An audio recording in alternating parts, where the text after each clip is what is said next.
अब आ जाते हैं भाई हम लॉज ऑफ इलेक्ट्रोमैग्नेटिज्म पे। फटाफट हम लोग लॉज सीखने वाले हैं कि कौन कौन से लॉज हैं जो मशीन के अंदर काम आते हैं।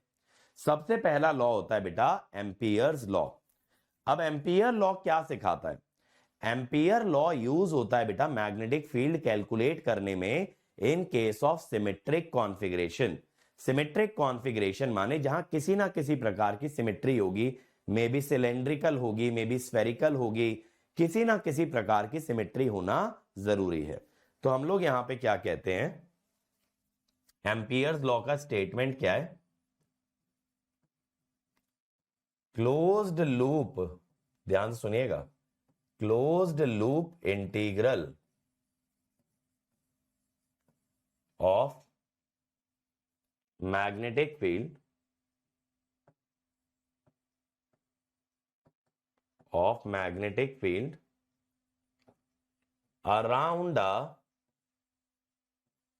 around a closed loop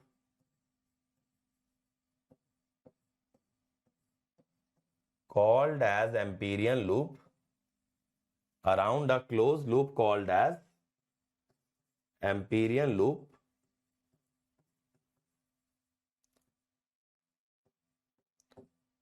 is equal to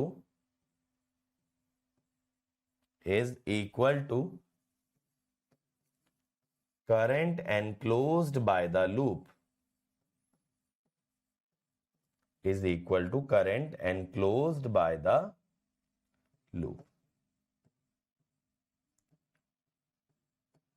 तो देखो इसका ये कहना है कि अगर आप एक क्लोज पाथ चूज कर लें, आप एक क्लोज पाथ चूज कर लें, एक लूप आप बना लें जिसको कि आप एम्पीरियन लूप का नाम देते हो, तो अगर आप उसके बॉर्डर पे, अगर आप उसकी बाउंड्री पे H को इंटीग्रेट करोगे, मैग्नेटिक फील्ड को इंटीग्रेट करोगे, तो उस लूप के अंदर से कितना करंट जा रहा है वो इंटीग्रेशन उसी के बराबर आता है, वो इंटीग्रेशन उसी के बराबर आता है। देखो कहने का तात्पर्य यह है कि अगर आप एक क्लोज्ड कर्व पे लाइन इंटीग्रल निकालें, अगर आप एक क्लोज्ड कर्व पे लाइन इंटीग्रल निकालें, it will come out to be I enclosed, it will come out to be I enclosed, that is the current enclosed by the loop।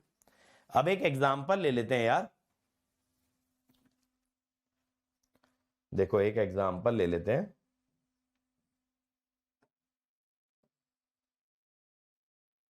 ज्यादा मोटा हो गया।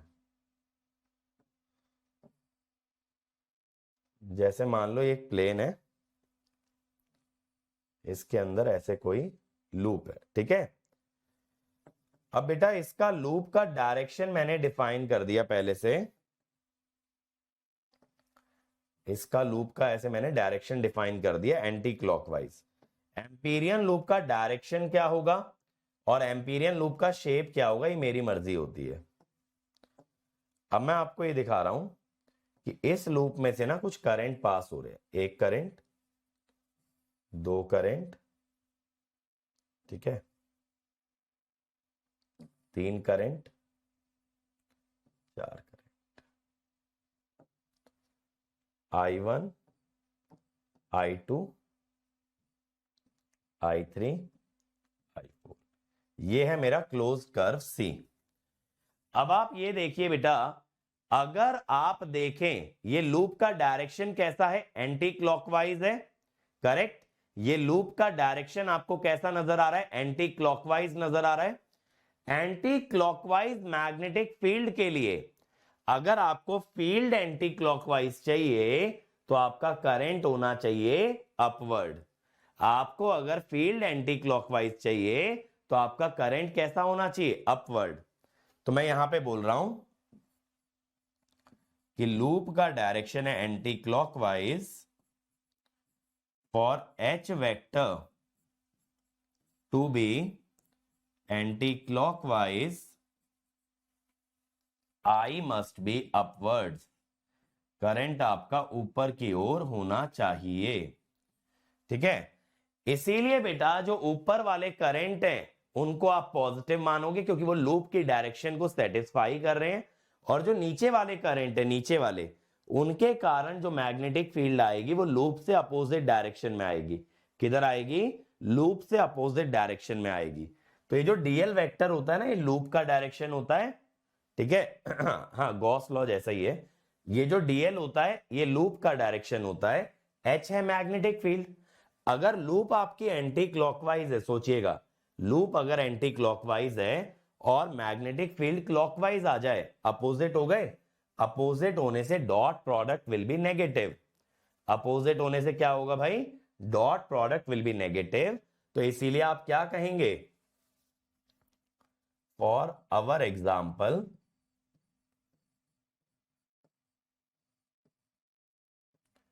Upward current, upward current positive. ये बात समझ में आई? Downward वाला नेगेटिव क्यों लेना है? क्योंकि डाउनवर्ड वाले के कारण ये डॉट प्रोडक्ट नेगेटिव आ जाएगा। फिर से सुनिएगा, आपकी लूप है एंटी क्लॉकवाइज, करंट अगर डाउनवर्ड होगा तो मैग्नेटिक फील्ड बनेगी क्लॉकवाइज, ठीक है, मैग्नेटिक फील्ड बनेगी आपकी क्लॉकवाइज। और ये क्लॉकवाइज बना, ये एंटी क्लॉकवाइज, अपोजिट। जब दो वेक्टर अपोजिट होते हैं तो उनका डॉट प्रोडक्ट नेगेटिव आता है, इसीलिए आपको डाउनवर्ड करंट नेगेटिव लेना पड़ेगा। फिर से सुनेंगे एक बार, डाउनवर्ड करंट की मैग्नेटिक फील्ड बनेगी क्लॉकवाइज, ये लूप का direction anti clockwise, dot product negative आएगा, इसीलिए डाउनवर्ड करंट नेगेटिव। तो यहां पे आप लिखेंगे क्या? H dot dl is I1 plus I2 minus I3। I4 मत लीजिएगा, I4 लूप के अंदर से नहीं गुजर रहा है, लूप के बाहर है। आपको सिर्फ क्या देखना होता है? आपको देखना होता है करंट एनक्लोज्ड। क्या देखना होता है बच्चों? Current enclosed. तो लूप के बाहर वाले करंट से आपको मतलब नहीं है। समझ में आया सभी लोग को? एम्पियर्स लॉ क्या कहता है बताओ? वैसे तो ये आप ईएमटी में भी करते हो, जून बैच वाले बच्चों ने किया होगा और जुलाई वालों को बाद में कराऊंगा। ये वाला वैसे इसीलिए शॉर्ट नोट्स में नहीं डलवा रहा हूं क्योंकि ईएमटी में एनीवेज आएगा। अभी मैं इसलिए बता रहा हूं, क्या है ना, जैसे डीसी मशीन की मैग्नेटिक फील्ड के बारे में बात करेंगे तो वहां एम्पियर्स लॉ से उसकी मैग्नेटिक फील्ड निकाली जाती है। ठीक है, I hope it is clear to everyone. चलिए अब देखो कुछ कॉन्फ़िगरेशंस की मैग्नेटिक फील्ड, जैसे कि ये है आपके पास, ये क्या है? Infinite current carrying conductor. क्या है ये? इनफाइनाइट करंट कैरिंग कंडक्टर, ठीक है, इनफाइनाइट लेंथ का करंट कैरिंग कंडक्टर है। अब देखो इसका करंट कैसे जा रहा है, इसका करंट ऐसे जा रहा है, इसका करंट ऐसे जाने से, करंट की डायरेक्शन में अंगूठा रखो, मैग्नेटिक फील्ड ऐसे बनेगी। देखो मेरा अंगूठा भी ऐसे ही जा रहा है, तो मेरी मैग्नेटिक फील्ड ऐसे आ रही है, तो ऐसे ही तो दिखा रखा है यहां पे। ये वाला ना देखो, जो कंडक्टर के आगे से गुजर रहा है, माने ये फ्रंट वाला पाथ है, ये आपकी तरफ है, और ये जो गायब दिख रहा है ना, ये पीछे है कंडक्टर के। तो अगर ये मेरा कंडक्टर है तो ये मेरी उंगलियां आपकी तरफ, आगे की तरफ नीचे जा रही हैं और ऐसे घूम के पीछे की तरफ से ऊपर आ जाएंगी। करेक्ट? देखो आप लोग की तरफ डाउनवर्ड मूवमेंट है और ऐसे घूम के पीछे की तरफ अपवर्ड मूवमेंट है, तो पीछे से अपवर्ड और आगे से डाउनवर्ड। ठीक है, यहां पे मैग्नेटिक फील्ड का फॉर्मूला क्या होता है? I by 2 pi R. R क्या होता है बेटा? आर होता है radius of loop around conductor. जो आप लूप बना रहे हो ना, जितने डिस्टेंस पे आपको मैग्नेटिक फील्ड निकालनी है, तो आपको आर डिस्टेंस पे अगर मैग्नेटिक फील्ड निकालनी है, I by 2 pi R, I by 2 pi R. R क्या है? आर है डिस्टेंस फ्रॉम द वायर जहां आप मैग्नेटिक फील्ड निकालना चाहते हो। जितने डिस्टेंस पे निकालना चाहते हो ना बेटा, उतने डिस्टेंस का सर्कल बना लेते हैं कंडक्टर के अराउंड, उतने रेडियस का सर्कल बना लेते हैं। जैसे अगर मैं आपसे कहूं एक वायर से 5 सेंटीमीटर पे मैग्नेटिक फील्ड बताओ, तो आप क्या करोगे? 5 सेंटीमीटर रेडियस का आप एक सर्कल ड्रॉ कर लोगे। दूसरा केस बन सकता है बेटा यहां पे फाइनाइट लेंथ ऑफ वायर। क्या बन सकता है? Finite length wire.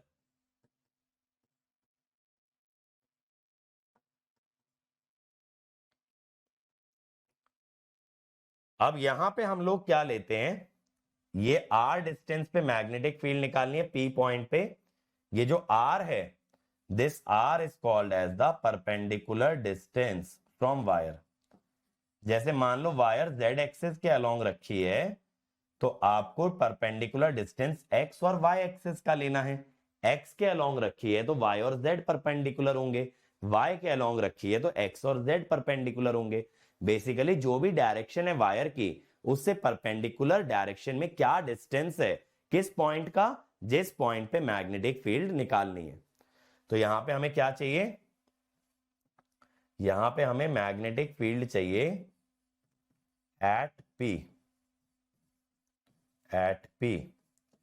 तो यहां पे मैग्नेटिक फील्ड का फॉर्मूला क्या होता है, देखो आप P पॉइंट से देखोगे ऊपर वाला एंड, उसका एंगल बन रहा है φ2।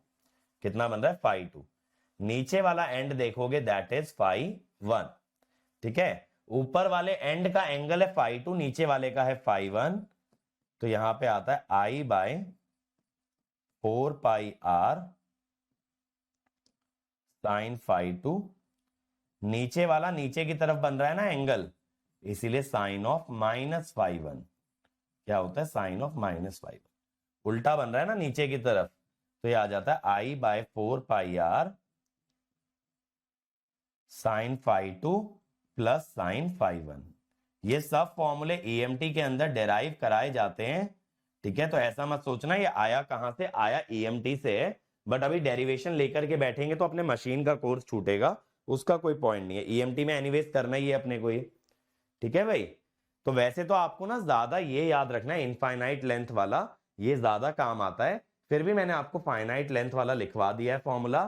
फाइनाइट लेंथ वाला I/2πr करंट डेंसिटी होती है, नहीं भाई, I upon area current density होती है, I/, सर्कमफेरेंस नहीं। H की direction, if I is in Z direction, AZ cross AR A5।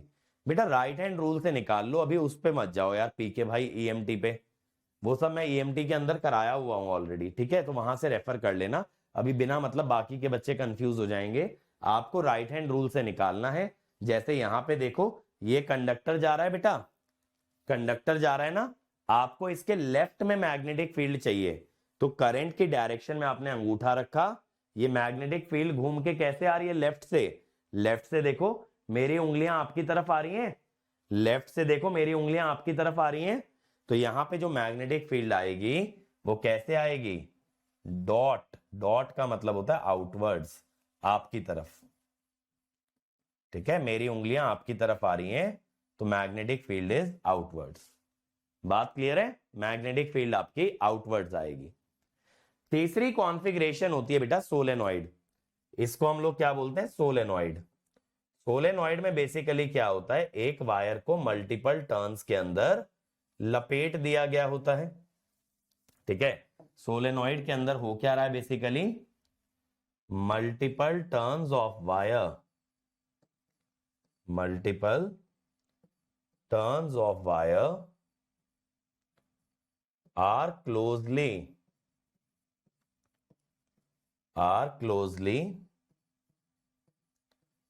wound together।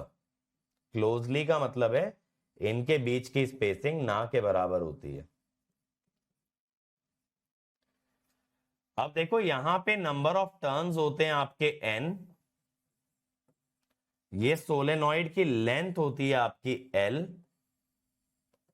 और ये जो एक एक सर्कल बना हुआ है ना, एक एक सर्कल ये जो बना हुआ है, इसका एरिया होता है a। तो यहां पे जो h आता है, h होता है n into I, where n is number of turns per unit length. क्या होता है, number of turns per unit length. तो आपके लिए ना फर्स्ट और थर्ड फॉर्मूला काफी इंपॉर्टेंट है भाई, एक तो सोलेनॉइड का, एक इनफाइनाइट वायर का। और ये जो H होता है ये कहां पे होता है बेटा, ये होता है अलोंग एक्सिस ऑफ सोलेनॉइड। कहां होता है, अलोंग एक्सिस ऑफ सोलेनॉइड। देखो मैं इसकी डायरेक्शन आपको सिखाता हूं कैसे। आप सोलेनॉइड के अंदर बेटा आई करंट फ्लो कराइए, आप सोलेनॉइड के अंदर आई करंट फ्लो कराइए। तो देखो आगे से नीचे पीछे से ऊपर, आगे से नीचे पीछे से ऊपर, आगे से नीचे पीछे से ऊपर, ऐसे करंट जाएगा ना भाई। तो करंट आगे की तरफ से नीचे जा रहा है, आगे की तरफ से नीचे जा रहा है माने आपकी तरफ नीचे जा रहा है, और मेरी तरफ ऊपर आ रहा है।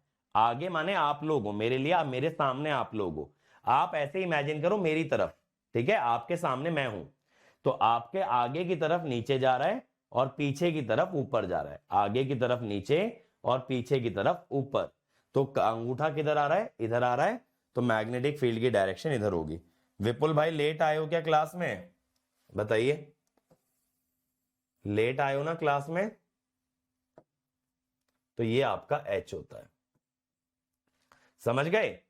तो राइट हैंड रूल से ही मैग्नेटिक फील्ड निकल जाती है। देखो अगर वायर है तो अंगूठे की डायरेक्शन में करंट और उंगलियों से मैग्नेटिक फील्ड की डायरेक्शन आई, और अगर सर्कुलर में था करंट तो उंगलियों में करंट, तो आपके अंगूठे की डायरेक्शन में मैग्नेटिक फील्ड आएगी।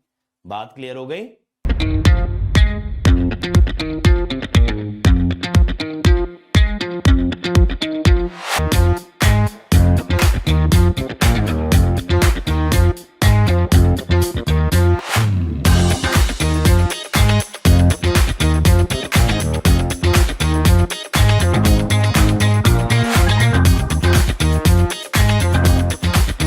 Wave Beats Music.